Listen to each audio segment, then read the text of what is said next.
তো hello friends, তো আমি সঞ্জিত। তোমরা তো আমাকে চেনোই সবাই। আমি সাইকেল রাইডিং করি, ডেইলি ব্লগ করি না এখন, সাইকেল ব্লগিং করি। তোমাদেরকে একটা কথা বলার আছে, যেই কথাটা হলো আমাদের এই মাদারিহাট বেতপাড়া ব্লকের নিয়ে, ঠিক আছে?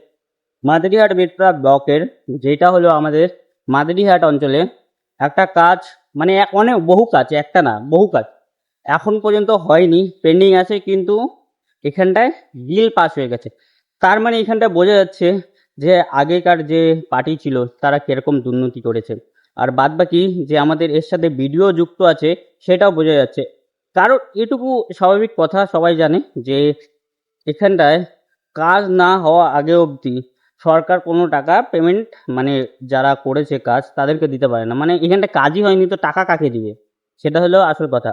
যে কন্ট্রাক্টর হোক, এই হোক ওই হোক, মানে টাকা দেওয়া শেষ, টাকা খাওয়া শেষ, কিন্তু এদিকে ভাই টাকা সব শেষ।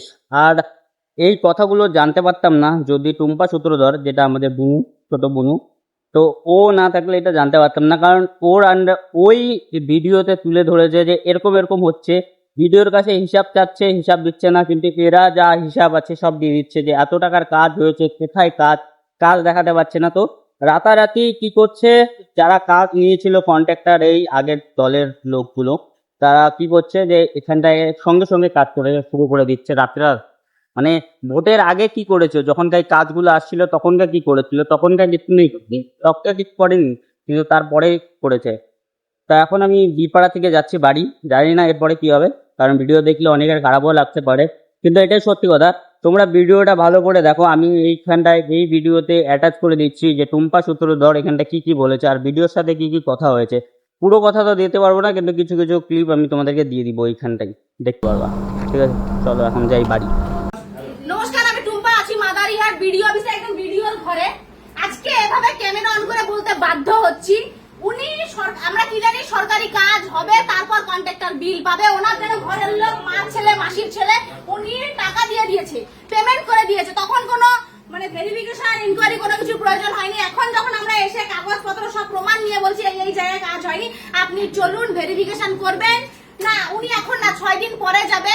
কিন্তু উনি এখন যেতে পারছে না, আমার বলার পরে, প্রমাণ দেওয়ার পরেও। উনি ভিডিও দেখেছে, আমার ভিডিও দেখেছে, সেটা উনি নিজে মুখে স্বীকার করেছে। অথচ উনি কোনো ভেরিফিকেশন, ইনকোয়ারি ছাড়া বিলটা ছাড়তে পারে কিভাবে?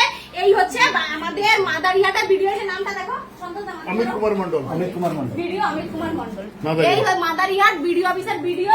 উনি কোন রকম ভাবে রাজি না, উনি যাবে না, মানে যাবে না, উনি যাবে না। 6 দিন টাইম লাগে, রাত্রেবেলা করে। আমি এর আগে আপনারা ভিডিওতে দেখেছেন, রাতের বেলা গিয়ে আমরা যেই কাজ ওনাদের করার কথা সেই কাজ আমরা করি, রাতের বেলা গিয়ে কাজ আটকাই, অথচ এই টাকা আগে উঠায় ওদের খাওয়া হয়ে গেছে। এখন উনি কোন রকম ভাবে রাজি না, উনি কোন রকম ভাবে যাইতে রাজি না। আপনি আপনি কতদিন সময় লাগবে বলছেন? দেখুন কি বলছে, 6 তারিখ।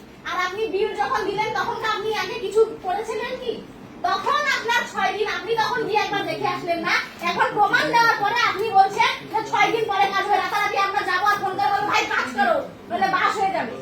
তারপরে আপনি বলবেন তারপরে কাজ হবে, তারপরে হবে নাকি? 6 দিন আপনারা বলবেন মানে মামা বাড়ির আবদার, যা মন চায় তাই, যা মন চায় তাই। উনি বাঁচতে চাচ্ছে, প্লাস বাঁচাতে চাচ্ছে। সব কটাই সরকারি কর্মচারী থেকে শুরু করে যত চোর ছাচ্চর আছে মাদারিহাটে, সব একসঙ্গে জড়িত একদম। ওনাদের কোনো মুখ দিয়ে একটা বুলি নেই, একটা বলার কোনো ওনার ক্ষমতা নেই, বুকের মধ্যে সৎ সাহসটা নেই।